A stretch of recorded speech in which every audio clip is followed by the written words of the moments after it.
The ferry cut through the restless waters of the Mediterranean, its prow gliding towards the port of Marseille. The city stretched along the shoreline, sunlight glinting off red rooftops, narrow streets twisting up the limestone hills. It was a city alive with voices, music, and the smell of the sea. Among the passengers stood Etienne Dufour, a young man with sharp eyes and a restless spirit.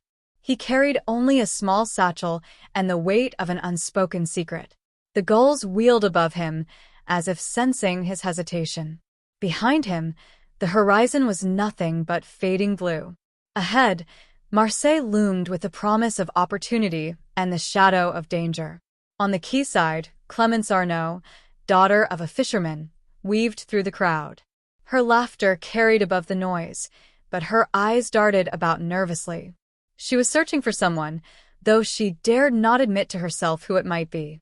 The streets of Le Panier district were a maze of history and whispers.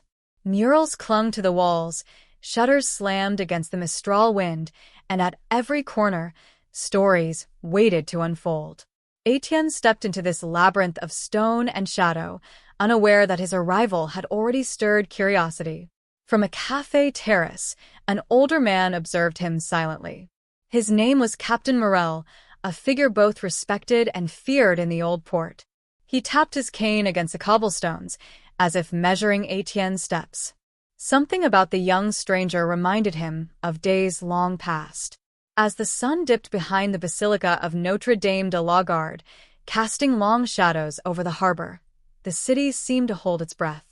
Etienne paused at the foot of a narrow alley, the echo of footsteps following him. Marseille had welcomed him, but not gently. Etienne turned into the alley, its walls closing in around him. The air was damp, carrying the odor of salt and smoke. A figure emerged from the shadows, tall, wrapped in a dark coat. His face was hidden beneath the brim of a hat. "You should not be here," the stranger said in a low voice. Marseille watches new arrivals closely. Etienne held his ground, though his heart raced. "And who are you to warn me?" The man gave no answer.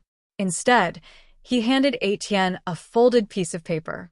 When Etienne opened it, he found only a symbol, a cross entwined with a serpent. Before he could speak, the man vanished into the night. Etienne slipped the paper into his satchel, a sense of unease spreading through him.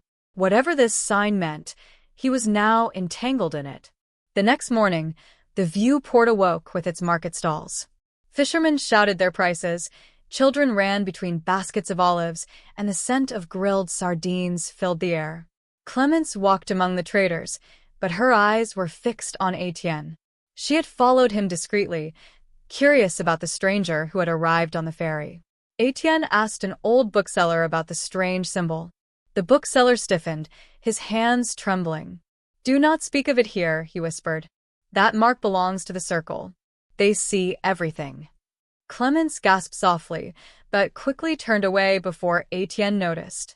She knew the circle. Everyone in Marseille knew of them, though no one dared to speak their name aloud. At night, Etienne roamed Le Panier, the oldest district. Lanterns flickered, casting long shapes on the walls. A door creaked open and Clémence stepped into the street. "You are being watched," she warned him quietly. "The circle does not forgive strangers who stumble too close to their affairs." Etienne studied her. "Why do you care?" Her lips tightened. "Because once I did not listen, and I lost everything." A sound broke their exchange, hurried footsteps, voices in the dark.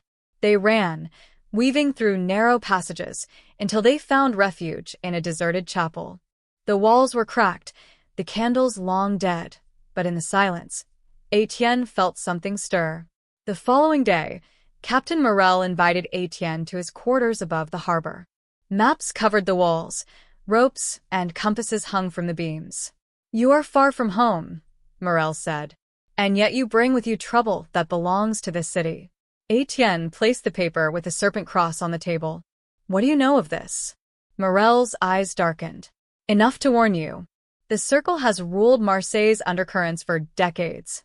Smugglers, politicians, even priests, all tied to them. That mark is not a warning. It is an invitation." Etienne's voice was steady. An invitation to what? To a game you cannot win, Morel replied. For days, Etienne noticed the same shadow following him. On the steps of St. Victor Abbey, along the docks at night, through the twisting alleys of Noailles. Clemence urged him to leave Marseille before it was too late. Yet something within him resisted.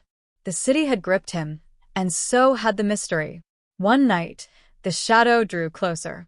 Etienne turned suddenly, catching sight of a scarred face beneath a hood. The man vanished into the darkness, but not before slipping a second paper into Etienne's pocket. This time, the paper bore a date. And a place. The date arrived. At dusk, Etienne climbed the stone steps of Fort Saint-Jean. The fortress loomed above the sea, waves crashing against its base. Inside the courtyard, torches burned. Figures in cloaks stood in a circle, their voices murmuring in Latin. At the center lay a chest bound with iron chains. Etienne kept to the shadows, but his presence did not go unnoticed. A voice rang out. The stranger has come.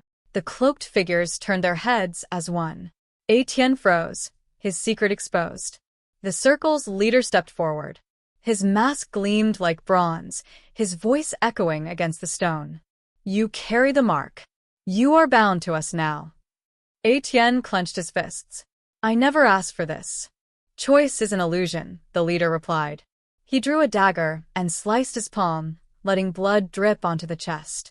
Swear the oath, or vanish like those before you. Clemence had followed him unseen. From the shadows, she whispered urgently. Do not accept. They will never let you go. Etienne's heart pounded. He stood between fear and defiance, the dagger extended towards him. That night, chaos erupted. Flames lit the sky above the old port. Ships burned, their sails collapsing into the water. People screamed as they fled the inferno. Etienne and Clemence ran through the smoke, pursued by the circle's followers. The crackle of fire mixed with the clash of steel. The city seemed to consume itself, as if Marseille itself resisted the secret society's grip. In the distance, Captain Morel's ship loomed, ready to depart. But between them and safety lay the circle's leader, dagger in hand, his bronze mask reflecting the firelight. The harbor roared with flames. Etienne faced the circle's leader on the pier, the dagger glinting between them. Clemence clutched his arm, urging him to flee, but Etienne stood his ground. With a swift movement, he tore the mask from the leader's face. Gasps rose from those gathered. The face beneath was not unknown. It was one that Marseille had trusted, a man woven into its very fabric. The revelation struck like thunder, shaking the foundations of the city's secrets. And in that moment, as fire consumed the port, the true battle for Marseille began.